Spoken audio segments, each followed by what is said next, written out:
Good afternoon, everyone, and welcome to the November 7th, 2023 meeting of the Glendale Housing Authority. May we have roll call, please? Yes, yes. Authority members Ajinian, Asadarian. Here. Brotman, Here. Divine, Kasakian, Here. Parazian, Here. Chair Najarian. Here. May we have your report? Yes, the agenda for the November 7th, 2023 regular meeting of the Glendale Housing Authority was posted on November 2nd, 2023 on the bulletin board outside City Hall. Thank you. What is the next item? Next is the approval of minutes of the regular Housing Authority meeting of September 19, 2023, and joint City Council and Housing Authority meetings of September 26th and October 10th, 2023. Would someone like to make a Yeah, motion? I'll move the minutes. I'll second. Moved and seconded. If there are no objections or corrections, the minutes for those three meetings will stand as presented. Next item, please. Next are oral communications. We do not have any cards or callers. Very well. Anything on the business agenda? No. Any authority member or staff comments? Seeing none, I'll entertain a motion to adjourn. I'll move to adjourn. Second. We are adjourned.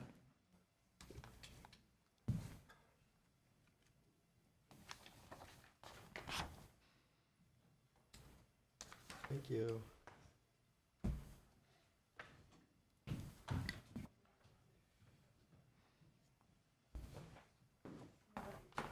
Ready?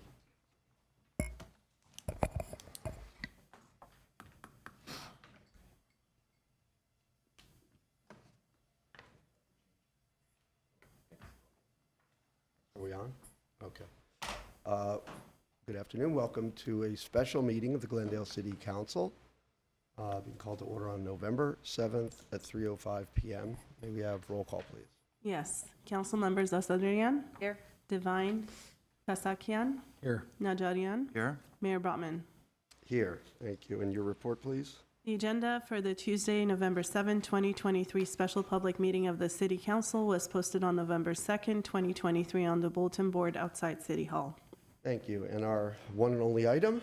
Our only item is community development regarding Community Development Department Annual Report. A motion to note and file. Thank you. Mr. Galanian. Yes, good afternoon, Mayor Brotman, members of City Council.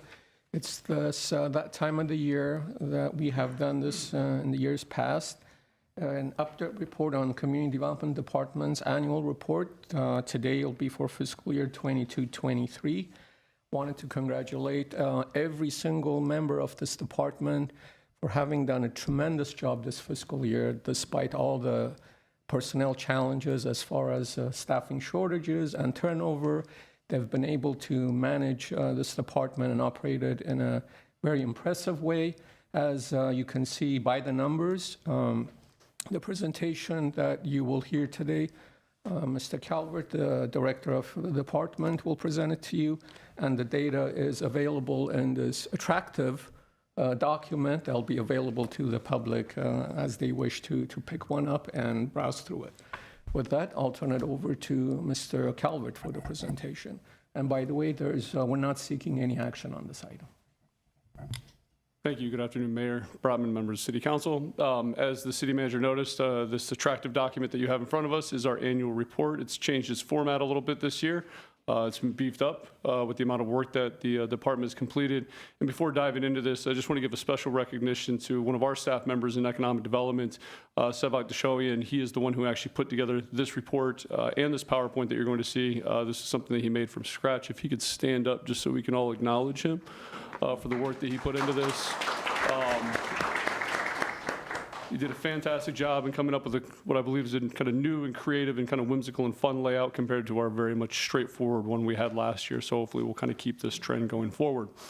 As acknowledged, we want to cover kind of some of the by the numbers in terms of the volume of work that's been produced by the department, but also highlight some of the major initiatives that have been completed and those coming up in the next fiscal year that hopefully a little earlier than this time next year you'll be hearing about. So just to start it off, just in terms of our overall presentations and items we have taken to different boards, commissions, and council, we have tracked consistently with last year. We actually saw a slight uptick in Planning Commission and Historic Preservation. Identical number in City Council as we did last year. Hopefully we can actually bring that down next year in terms of the overall numbers we bring forward. But it does recognize the different kind of programs, projects, ordinances that have come through this department over the past 12 months. So start off, we'll talk about planning. What we've seen is an uptick in the overall number of permits. Last year, we saw a little bit of a dip by about 150 or so. This year, we're up by about 72 overall permits. Some of our biggest increases really occurring in that accessory dwelling units. We saw a pretty large uptick in that number in general. Design review exemptions going down over the course of the year. But overall, number of permits that have come through, applications come through, are up. Our historic preservation numbers, the Mills Act, the designations also kind of holding flat over last year. Some of the major projects that have been completed just recently, granted this fell in this current fiscal year, but most of the work was done in last fiscal year, was the transit-oriented development standards for Tropico. This represents the first TOD standards that the city has developed down in South Glendale, and you're going to see this come forward with some additional work that you'll see over the course of the next year. But a significant accomplishment by that team to complete this, and also from City Council with the direction to maximize the zoning potential there so that we can continue to develop housing near transit. Some major projects that were completed and started, the Holiday Inn Express opening up this past year, Hotel Indigo breaking ground. Hotel Indigo actually represented the first project that came out under the new Downtown Specific Plan standards that were developed and adopted back in 2019.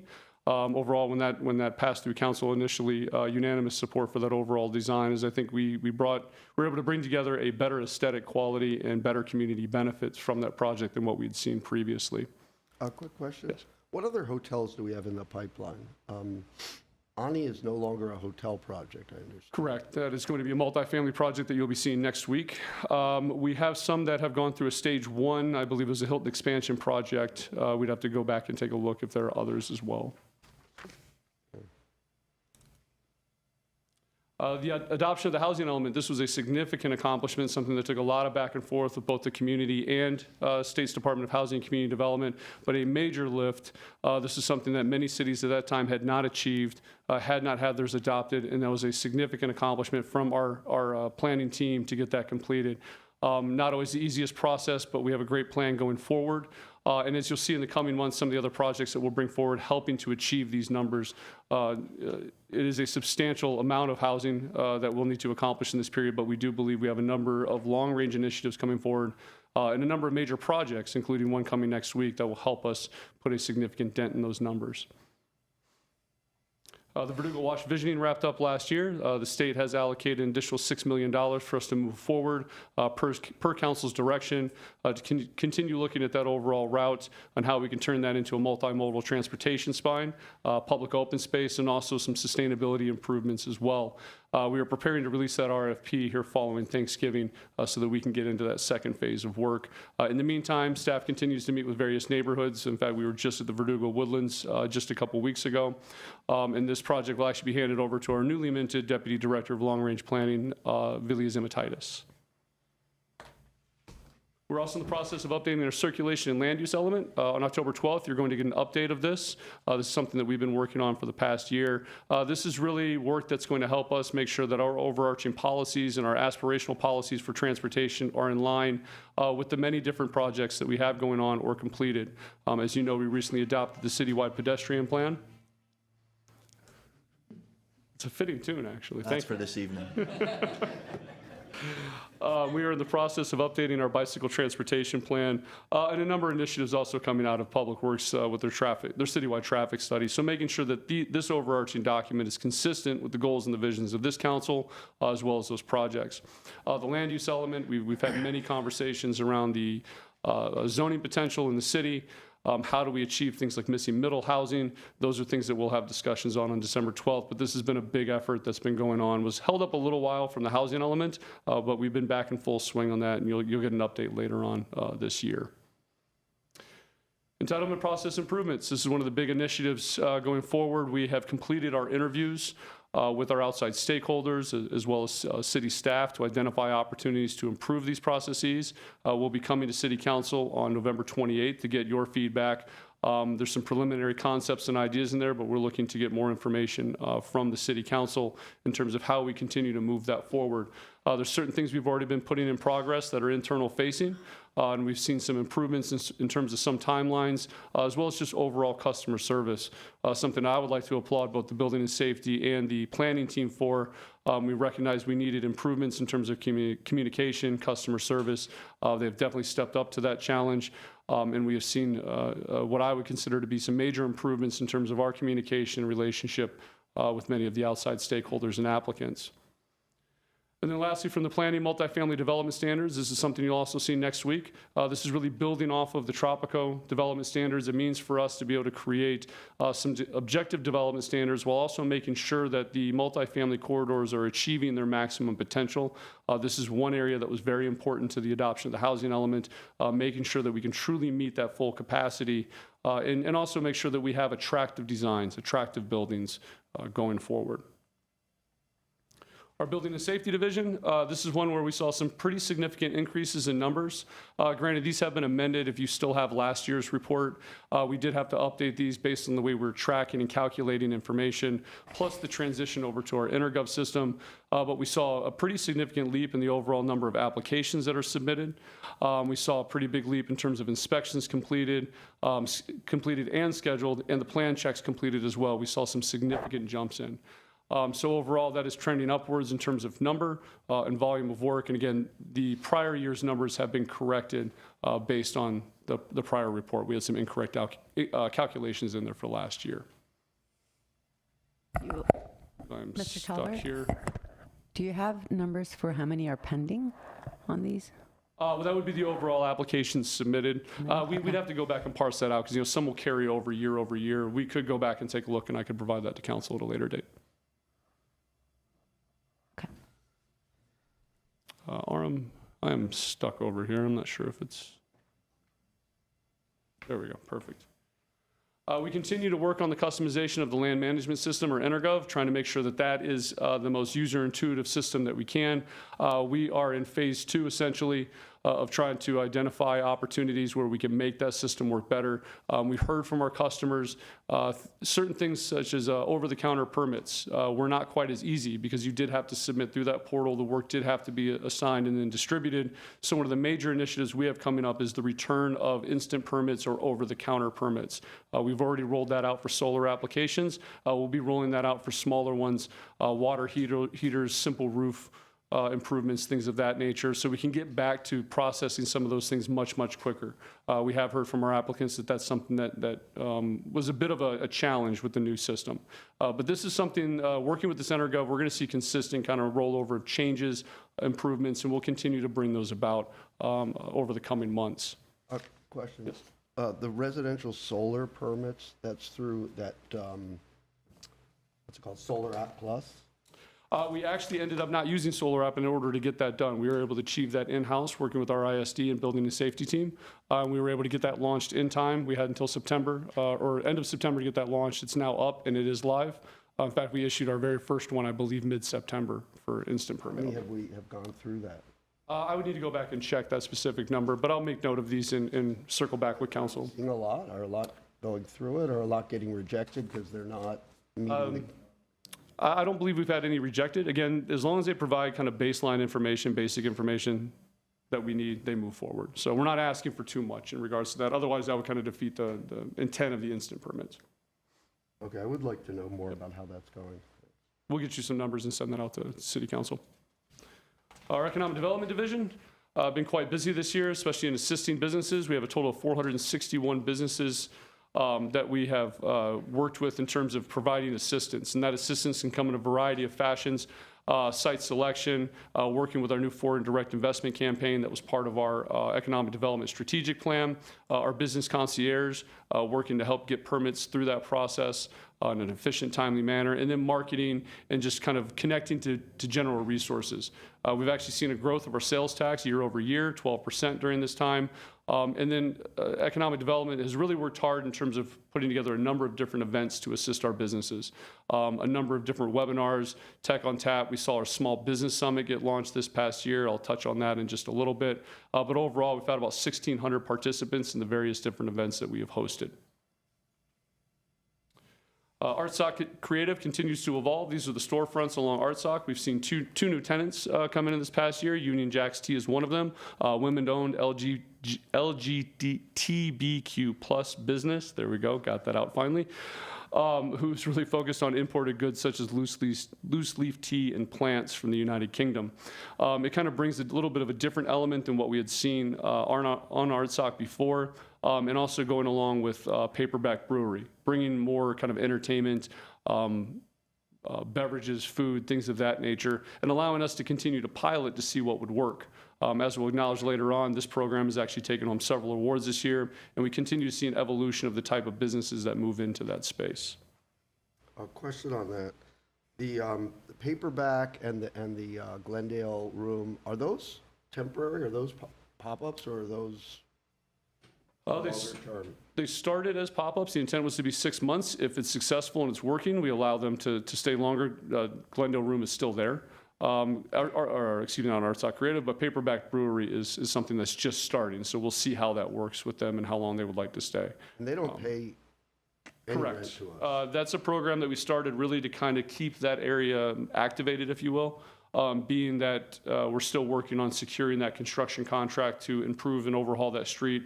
The idea of putting in a temp or a permanent business into that space was not really feasible given the amount of changes that are going to occur there. So over the longer term, if somebody's like Glendale Room, if they're going to stick around indefinitely, then we would start charging them something. Once we have the construction to a point that we believe is far enough along, we're going to return to council, give a report specifically on how this is performed, the ArtSock Creative, the different businesses, how long they were there, the type of activity it's generated, and then we'll seek council direction on what we would like to do with those spaces going forward, which could mean extending long-term leases to the ones that are there now. HR resources for Glendale employers. The city partnered with the California Employers Association to provide a number of different resources dealing with HR matters. In fact, if you've noticed, I'm sure whenever you've communicated with any of our economic development staff, that's actually included in their signature link to help point businesses to resources they may need, including a hotline and webinars, means to help educate them in terms of HR matters. Last year, or past fiscal year, was our Small Business Summit that was launched. A very successful event, something that we put together in a very short period of time, but we will see come back in this next coming year. We are planning again for May 2024. The intent here was to help connect small businesses to resources that they may need. We saw various different businesses in Glendale participate, as well as state officials such as Fiona Ma assist with this initial event. We're hoping to see this grow even larger next year and bring even more resources to our local businesses. We also launched our visit widget. This is intended for visitors to help identify entertainment, cultural resources, restaurants, shops, things of that nature. This is partnered with an existing application called, actually with Visit Widget, and it's called the Visit Glendale app. Again, trying to identify some of those major attractions that we have in the city and pairing up well with our visitor's guide. This was something that was recently completed that really kind of shows off our different businesses that are here, the different kind of avenues for entertainment, Alex Theater, things of that nature. This is available online. We also have a print version of it. Which leads us to one of our upcoming initiatives. We're going to launch a magazine later this year, early next year, that's going to focus on restaurants, art and culture, the small business environment of the city. This is going to include kind of profiles and interviews with those businesses as a means to help promote them, a means to kind of tell the story of the businesses that do make up the composition of this city. The initial layout has already been developed, and we're working on setting up those interviews and developing that content. We expect this to be kind of a 2 times a year publication. Hopefully, if it catches enough fire, we'll see that grow into something larger as well. But it means to showcase what we do locally, but also beyond. Our housing division. We saw increases in both direct assistance from Section 8, our vouchers as well. Total number of vouchers have issued, as we'll touch on in a moment. As you know, that number was actually increased over the past year. We were given, much to our surprise, some additional vouchers. Overall number of residents admitted into Section 8, 40 of them in the past year, consistent with that prior year. This also marked the launch of the Burbank, Glendale, Pasadena Regional Housing Trust. Mayor Brotman, you're familiar serving on that. This was an opportunity for Assistant Director Peter Zovak to hold a check in his hand of $23 million, which I don't think anyone else in this room can say that they have done. But there's an opportunity for us to partner on a regional level, but to be able to develop additional affordable housing resources locally and in partnership with our surrounding communities. The Landlord-Tenant Ad Hoc Committee, this was a significant lift. As you saw in recent months, we came back with an initial report and direction. Our intent is to return in the next couple of weeks to seek final direction on that and moving forward with some of those ideas, policies, and concepts that are there. As mentioned before, the Section 8 emergency housing vouchers and first choice vouchers, this is much to our surprise. We hadn't seen an increase in these in many years, so being able to have that and be able to assist more people was a significant win for us, a significant win for the community. Question on that. We've talked about emergency housing vouchers. I've never heard this term first choice vouchers. What are they? I would actually turn to our Assistant Director or Principal Housing Administrator, Arthur Boboling, to help answer that. Is that a new thing, or have I just been?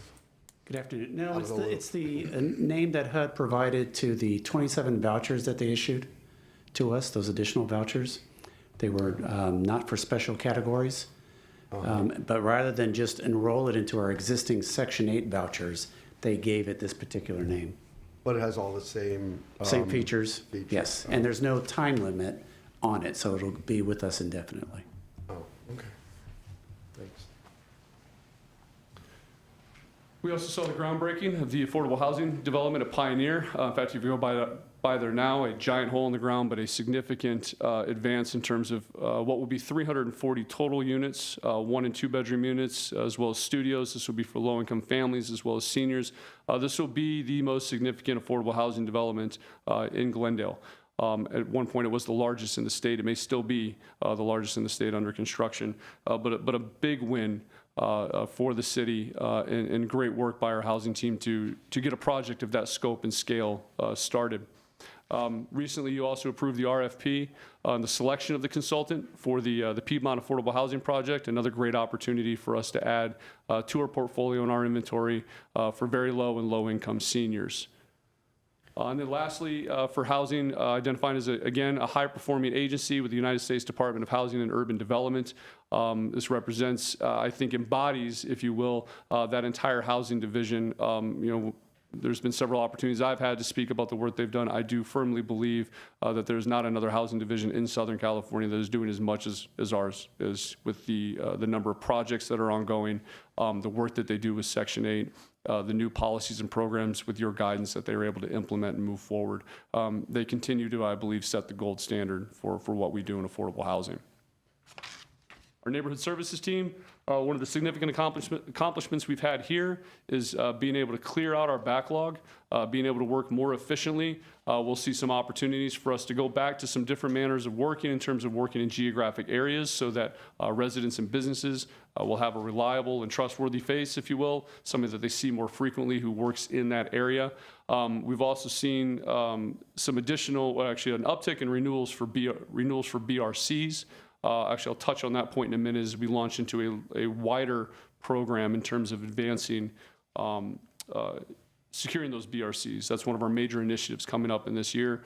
We've only secured about 3,000 out of the 13,000 businesses in the city. So we're going to start a major campaign in terms of getting our businesses signed up for that.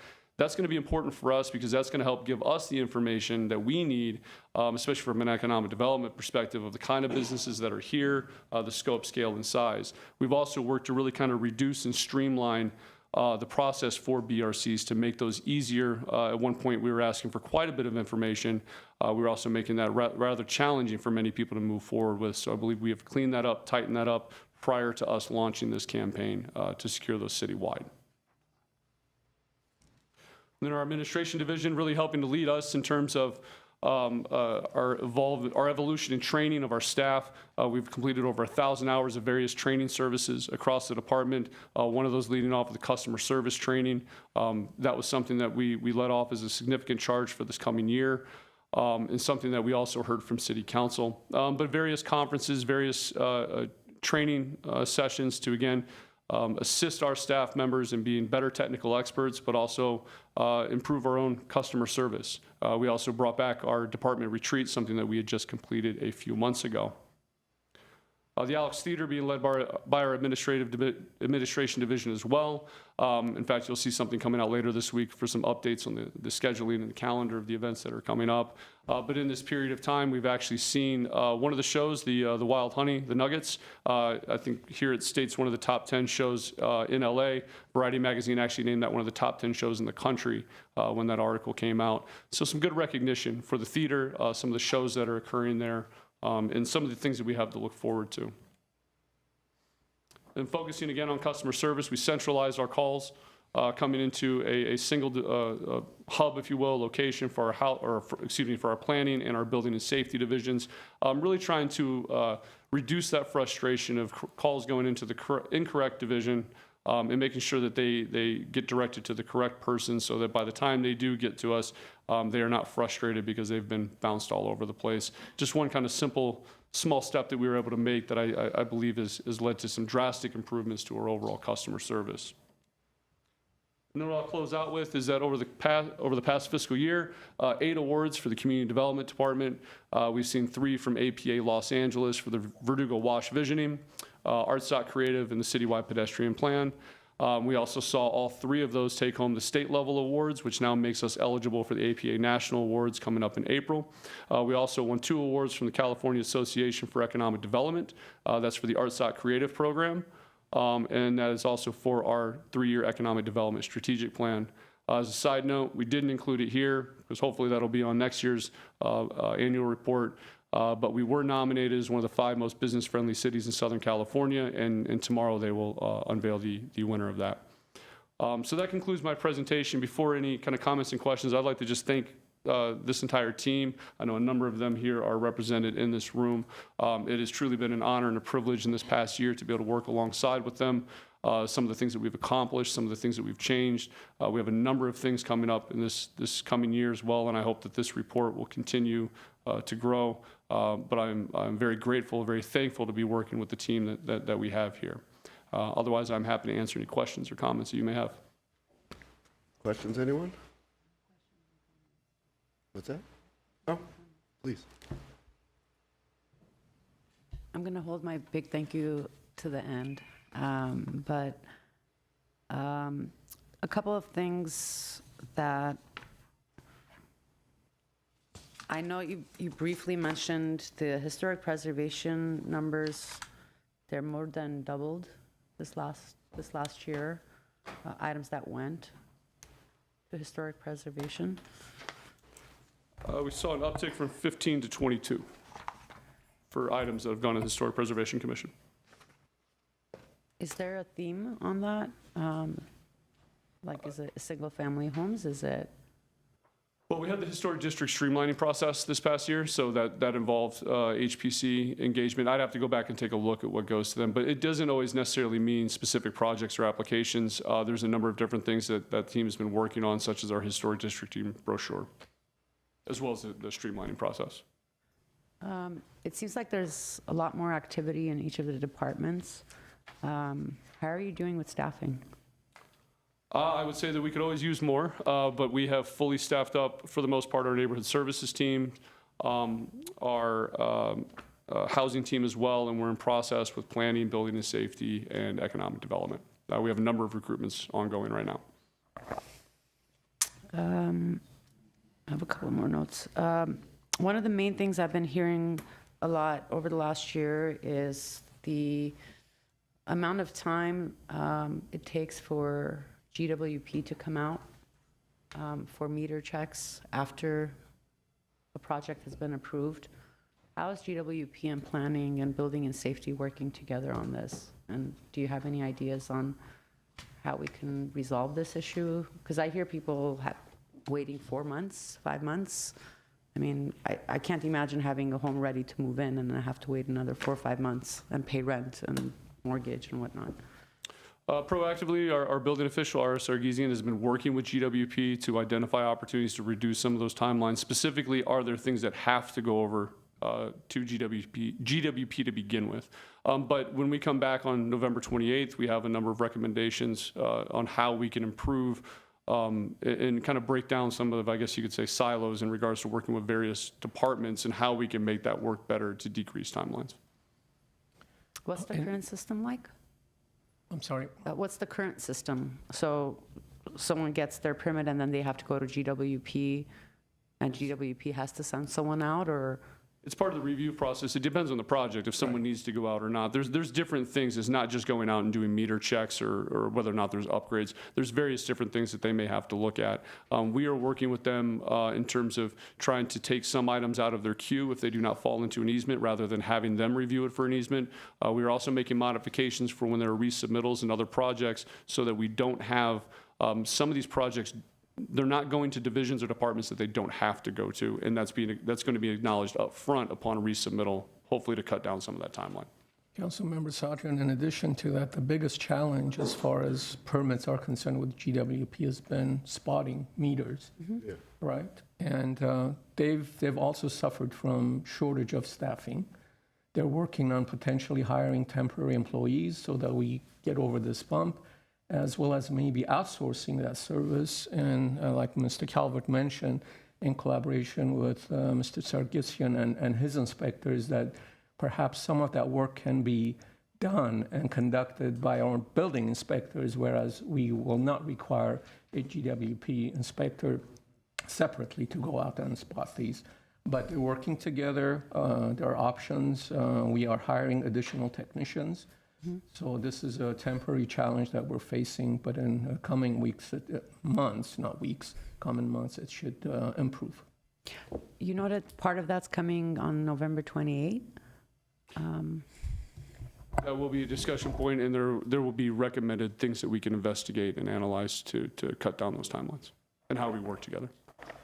Okay. Is that something, just as an overarching issue, is that something that we need to bring up as council as a work plan item, or do you have a timetable of when you're I'm looking working to- directly with General Manager of GWP as well as Building and Safety Division. So if as council desire, they can bring it up. We'll make it part of the November 28th presentation. But there are things in the works. It's going to take a little bit of time, but I'm confident we get there in the next couple of months. I just want to follow up on that, because that's we've talked about this, I can't remember, maybe 6 months ago, there was a big backlog. Has that I thought we already did bring on some people to try to shorten that backlog. Yes, Have we Mayor. done that? I believe we have, Mayor Brotman, but as you saw from the presentation with the volume applications for building permits, especially exacerbated by the number of applications for ADUs, we just need more staffing. So, and HR department is working as best as they can to hire more technicians to help out. Okay, if you could tell us just what those numbers look like, what the wait times are, because I thought there had been some, and maybe I'm just making it up, but I thought that there had been some progress in shortening those wait times. There was some progress, Mayor Brotman, but again, as the volume picks up, we find ourselves in the situation that we need more staffing constantly. So there's work in progress. Like I said, HR is working with GWP in filling these positions and hiring more people, as well as, like I said, there's a potential of collaborating with building inspectors to conduct some of those inspections. So cross-training the building inspectors so they can do, because it's like just visually identifying where something is, While they're right? at the site. Right. Exactly. Yeah, okay, sorry to interrupt. Okay, cool. I think the last comment I have is about the business registration. I'm just going to throw this out there, if there aren't any plans, but looking at what kind of data we're collecting, so we can then look and use that data to be able to come up with policy priority areas would be helpful. Maybe working with our innovation team and seeing what the City of Los Angeles or LA County do would be helpful. I know we always talk about that, and then, a lot of times I'll get back that we don't have data on what these businesses are, what the categories are. So I'll leave it at, I think that's the last comment I have. So I think I'm gonna, Mayor, is it okay if I make my last comment, or are you guys just doing questions first? No, make all your comments, I'll just go around. So I want to take this opportunity to thank Mr. Calvert, everyone that's here, and everyone that's not. This is also my opportunity to take a few steps back and acknowledge that before I got on the council, I was perhaps the biggest critic of building and safety and community development in general. I think being here a year and a half, I also recognize that it's not okay to paint everyone with one brush. There's a lot of amazing work that's being done, and a lot of the flaws that I see now, I recognize that it's part of the system and part of the codes and part of the infrastructure that I look forward to working with each of you to change. And so I want to take this opportunity to thank each and every one of you. You all make us look good. Nothing is ever perfect. It's always a work in progress. But from the bottom of my heart, if I haven't said it enough for the last year and a half, thank you.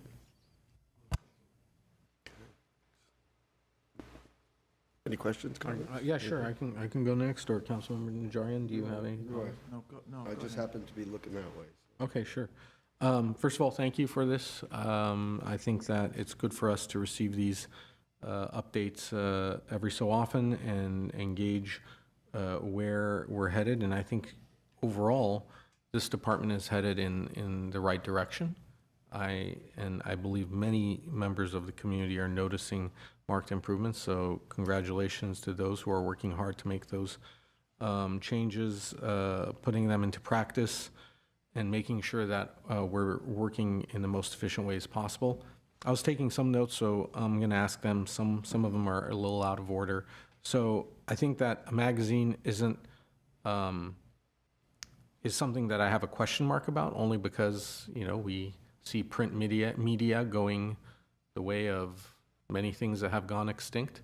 So I'm trying to understand exactly, is it just going to be a glossy printed magazine that ends up in hotel rooms and lobbies, or is it something we're expecting to people actually read? Every indicator out there about how people are consuming media seems to be pointing towards online, digital, handheld, and shorter versus someone sitting down and reading a whole article. So my question is not that, again, may not be the worst idea, may actually, and I may be proven wrong in some of the experts, but what does it look like, and how much time is it going to require from staff? And if it's going to require a lot of time, staff time and resources, can that be spent more efficiently on something else?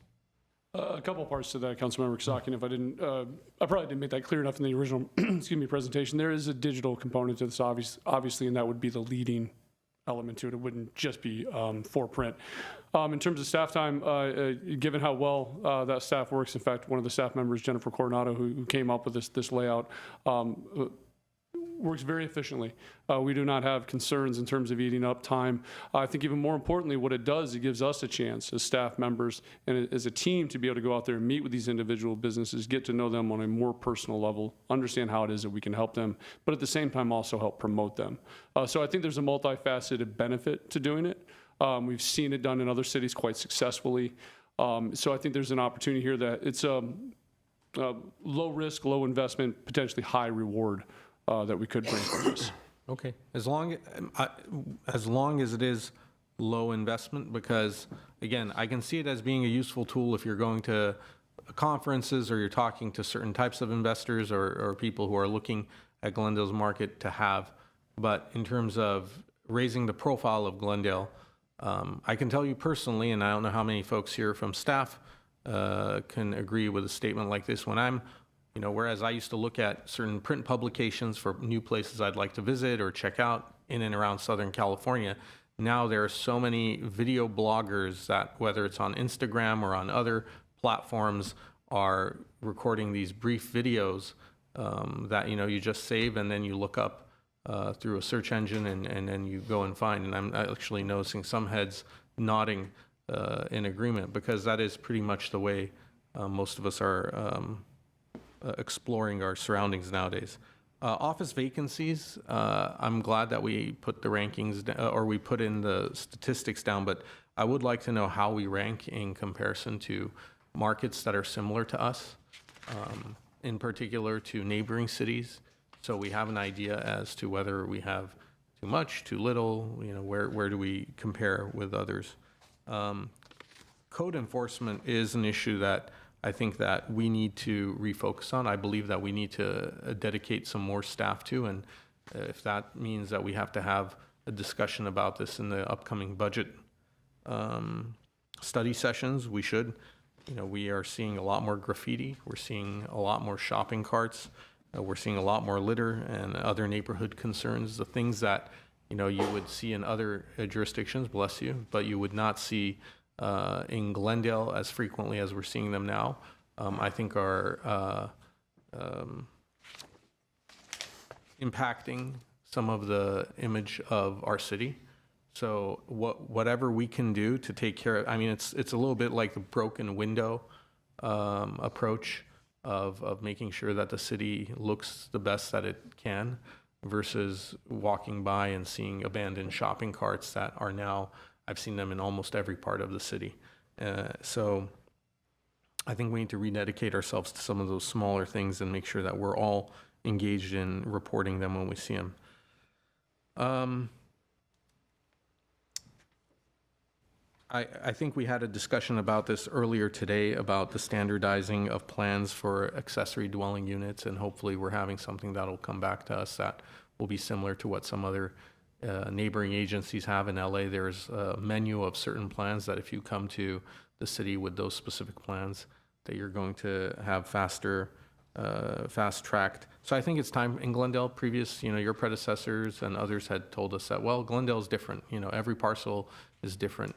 And I understand that, but there needs to be at least some uniformity that we can apply to these plans and get them out the door, because we are seeing increases as what you've presented.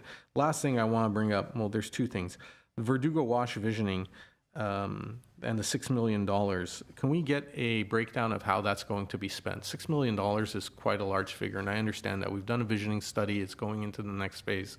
But I think for the sake of transparency, for council to understand, I would like to know how $6 million will be spent for something that won't even begin the process of actually implementing the actual pathway. So I would like to know that. And lastly, you know, generally, I'm not someone who likes surprises.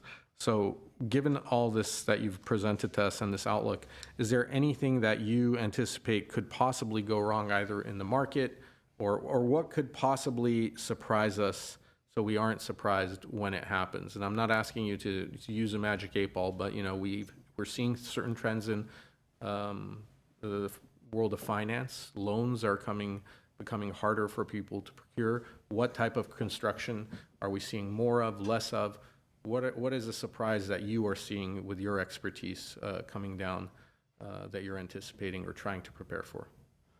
Councilmember, I think we need to go back and look at the data in terms of which type of permits are coming in, but I think, you know, obviously the interest rates pose a significant risk in terms of how many new projects come in the door. That may not be so such an imposition on, you know, modest home renovations, things like that. Much to our surprise, I mean, we trended upward this year too, and I think we kind of had the same kind of cautionary feel at the beginning of this past fiscal year, but we did see the numbers go up. You know, the biggest surprises in general for the department wide, aside from just permits and construction, would be what kind of legislation comes down and impacts existing rules, regulations that we have, and our ability to be responsive and nimble to that. So that's always the thing that we have to keep an eye out for. All right. Thank you, Mayor. Thank you. Thank you, Bradley. You've got a huge scope of responsibility in your department. Do you want to be broken up into little bite-sized chunks, or is it manageable with, I know your skills are as a planner. I think that's why we hired you. Now you're a CEO of a corporation, and you're not always, down there making best use of your training and your experience. Do you think you're too big? Do you want to be split up into different sections, perhaps? No, absolutely not. I think the nature of the work that we do, and if you look at a number of the major initiatives, I'd point to the Pioneer project, what that took in terms of evolving planning, building and safety, other divisions, even economic development getting involved. I think taking these apart would, I think, exacerbate the silo issue that may exist. And, one of the goals here with this, and then we're also going to do an all-staff meeting tomorrow to recap this, as well as all of those kind of complex interrelationships that exist there. It's hard to remove one of those without significantly impacting another one. Because before we had at least a couple departments. We had planning, we had economic development, we had, I think there was another department too that we sort of, over the years, merged Building and together. safety. I'm sorry? Building and safety used to be in Public Works. Right, so, I want you to tell us that, things are going well, and we don't want the size, the inertia of a large department to slow down and cause any inefficiencies.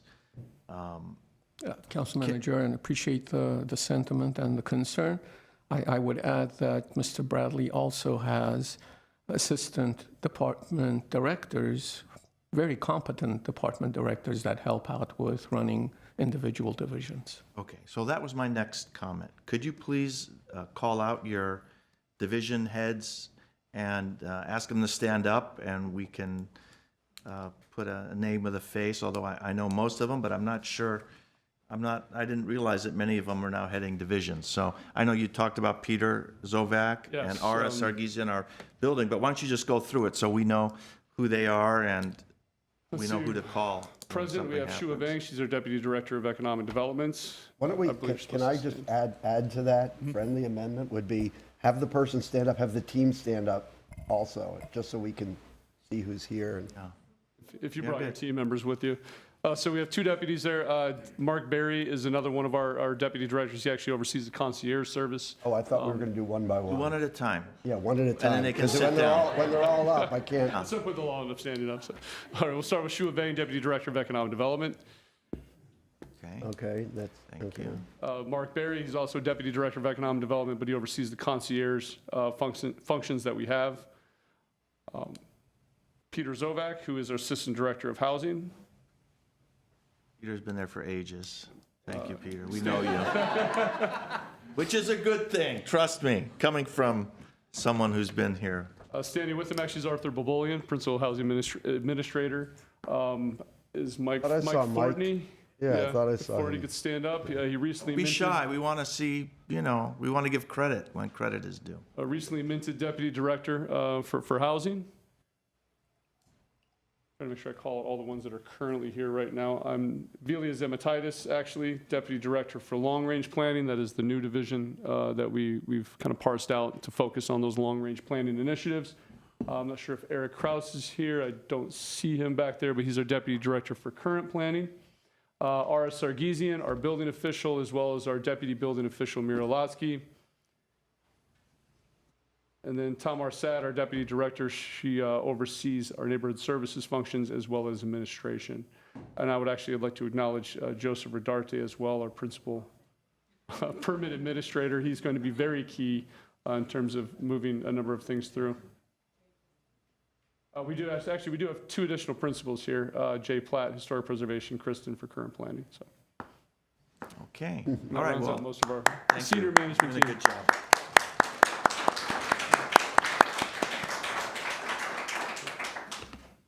That's all I Anything have. else? Thank you.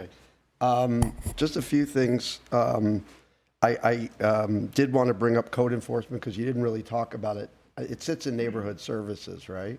Because when you talked about neighborhood services, you were talking more about those are building inspections? When it said inspections, or are those something different? Building inspections are handled with our Building and Safety Division. They have their own inspectors, and then our Neighborhood Services, that's dealing a lot with their kind of quality of life issues, things of that nature. When it says inspections, you're talking about inspections related to code enforcement issues. Code enforcement, and some of them also entail work with building and planning, depending on the nature of the case. We may have to send teams out there to deal with certain cases. A lot of times, even when we lead up to, say, a red tagging issue, I know that you've been on the emails of a specific site that started with the Neighborhood Services Division before it moved on to the Building and Safety. Okay, but Neighborhood Services also handles the BRCs? Correct. Okay. I guess I didn't- Neighborhood Services and the administrative function both work on that. Okay. Yeah, and I want to, echo what Councilmember Kasakian said. I think code enforcement does need some support. Question on the Historic District brochure, where's that? That's been kind of one of these that keeps getting kind of set to the side when there are other priorities, and I know it's been years. Just checked on that this morning, actually, provided the account string so that we can start producing that document. We're starting to, We will be, yes. okay. What does that mean, we will be? Does that mean? We will be in the very near future. The document is That's essentially another ready. one of those fuzzy words. The document is essentially ready, just provided the account string so that we can start running the prints for it. Okay, so 2 weeks? We'll start seeing Sounds like it. 2 weeks, as Jay has mentioned there, yeah. Yeah, it sounds like we can make 2 weeks. We'll need to check with our graphics department with the number that we'll run. Okay. Sevak knows that all too well as I tried to get a number of these done for today, so. Okay. And the only other thing is, it's somewhat related to what Councilman Kasakian said. We've always been pushing everybody to do more with less, more with less, more with less, and sometimes we have to say do less with less. I mean, what are the things like, I don't know if it's the magazine, I don't want to pick on the magazine, but like, what are the things that we're doing that we don't necessarily need to be doing? I don't expect you to say, but like, maybe there's some ways that we can just kind of, cut some of the least impactful work items, because even though, and for all of you out there on the team, I mean, Bradley has definitely been making the case that we need to take care of you better. We need more of you. That we need to strengthen morale. We need people to want to stay. So there's a lot that we need to do, and I think we all want to do that. But at the same time, it's never going to be enough, right? And the work always kind of adds, as you add people, more work comes in the door. So how can we kind of find these things that maybe we don't need to work on so much? Sort of induced demand scenario, if you will. Yeah. I think you're going to hear more about that on the 28th. We do need to find an equilibrium, particularly with our building and safety, our planning, our neighborhood services, and find out what that balance is in terms of the total number of things we should actually be permitting. Is all of this actually necessary? We making the best use of our resources and the skills and their abilities with what we have on the books? And I do believe that conversation on the 28th would be a starting point for us. But taking some of those things out, or maybe making them easier so that their expertise and their resources can be dedicated to things that are much more impactful. Both yourself and Councilmember Kasakian kind of pointing to the magazine as maybe a point of reference. That's part of their role and responsibilities, right? Coming up with new means to pitch and sell our city and our services. I think for me and for largely the rest of the team, their ability to get involved in other projects, the current planners to work on long-range planning, the neighborhood services and building safety, being able to have more cross-training and work maybe together more efficiently, or getting involved in some of the affordable housing initiatives. The only way we're going to do that is by finding an equilibrium in that workload. And I do believe it's the volume and number of things that we do permit and the overall number of staff that we have. But again, that's going to be a much larger conversation on the 28th. Right, and just so for the whole team, we do know that it's not sustainable. Bradley's made that clear, and we got to fix it. So, anyway, thank you. Thank you. Mayor, I have one question on that. On the 28th, I know that as part of the work plan was also looking at our design review process and what goes to those commissions and whatnot, is that part of the 28th, or is that going to be a separate item?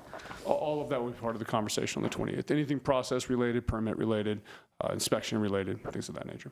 Okay, all right. Thank you.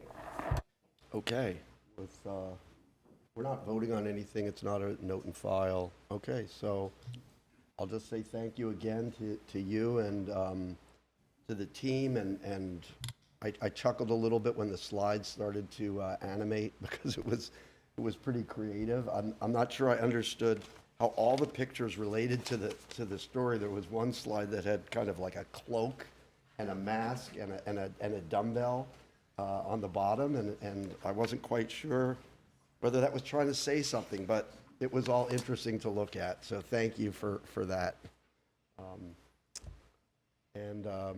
I guess with that, we'll move on. And I think it's just adjournment, right? Move to adjourn? Second? Okay, in that case, we're adjourned at 3:58 PM. Thank you, everyone. Thank you all.